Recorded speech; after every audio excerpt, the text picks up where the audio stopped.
Part of being a fireman, where we work, you actually have to be a paramedic in order to be full-time. It's not just firefighting, it's paramedic and EMS along with the firefighting. So we actually had a shift. This was several years back. I think I was only on my full-time job for a couple of years. It was about 9 o'clock, 9:15 in the evening.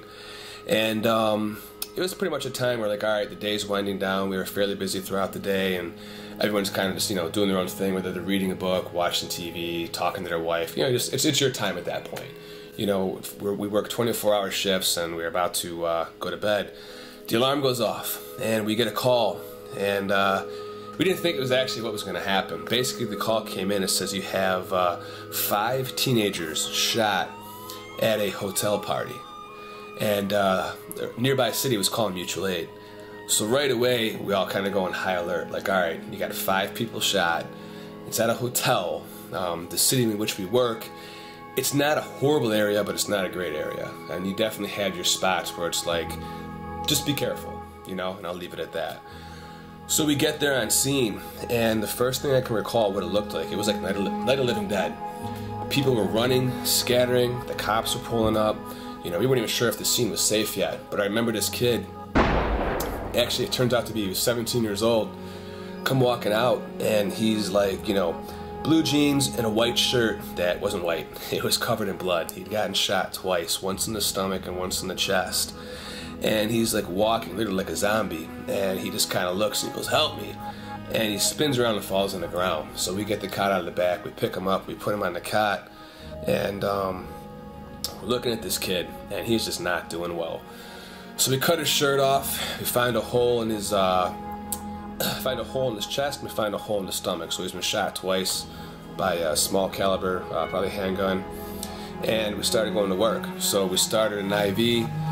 Started giving him some fluids. We quickly, once we found the bleeding, got some bandages and put the bandages over and tried to, stop the bleeding. And I really do not remember much of what was going on at this point. All I can remember is pulling up to the hospital. We go to wheel this kid into the hospital, and for just different reasons and where we were at, they said it'd be better if we waited outside in the squad for Life Flight to get there. Now, Life Flight from the hospital was coming, had a doctor, critical care nurse, and a medic, I believe.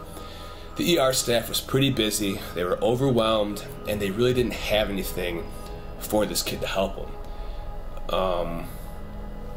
Maybe that's not the most comforting thing to hear about a hospital, but different situations, different hospitals. This was not the right hospital to call. We had already called Life Flight, so they were en route. It was going to be about 5 minutes. That was one of the longest 5-minute periods of my life. We go back out to the squad. We're waiting right next to the landing pad for the helicopter. And this kid's going out. At first he was talking, he closes his eyes, his breathing's getting more shallow. I had no idea what to do. All of us looked at each other. Something came over me, and I just stood over this kid and I said, "Hey." He opens his eyes, he starts to close his eyes, and I smack him across his face. Hard.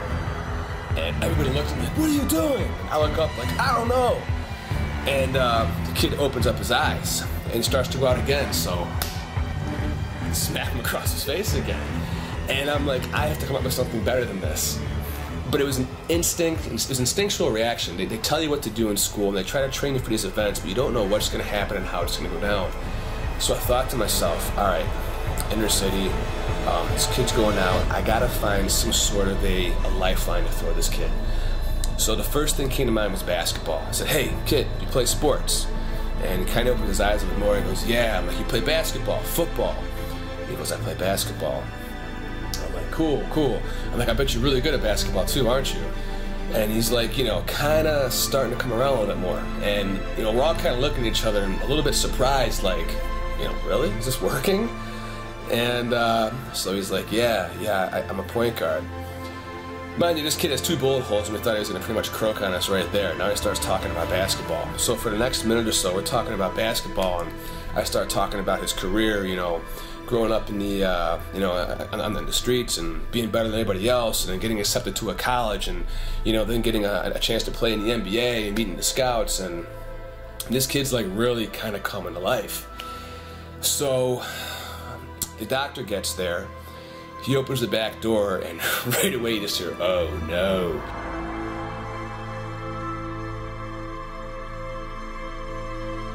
they take him out, we help package him up, we put him in a helicopter, and we just all kind of watched as he took off, and we're asking ourselves, and we're thinking to ourselves, did we do everything we could possibly do?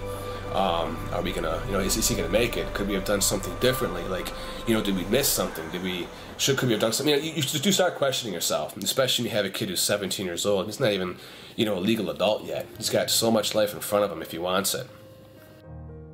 So we find out a couple weeks later that the kid did survive. His dreams kept him alive. And that's a great thing to look at. His passion, his anchor point, his dreams, that was his motivating force, his motivating factor, and that kept him alive. So for anybody out there, your situation doesn't have to be as dire as having a couple of holes in your chest or your stomach. But when you hit that rock bottom low point in your life where you feel like there's nothing to do, nowhere to go, you can't get any worse, woe is me, retrieve to that point in your mind that's private, that you know and you understand better than anybody else. Even if other people don't support it, if you try to let it out, you yourself have to be your own driving force for your passion, for your dreams. But if you can feed off that and turn that into a reality and make that your power that you can call upon, it's just very, very, very powerful.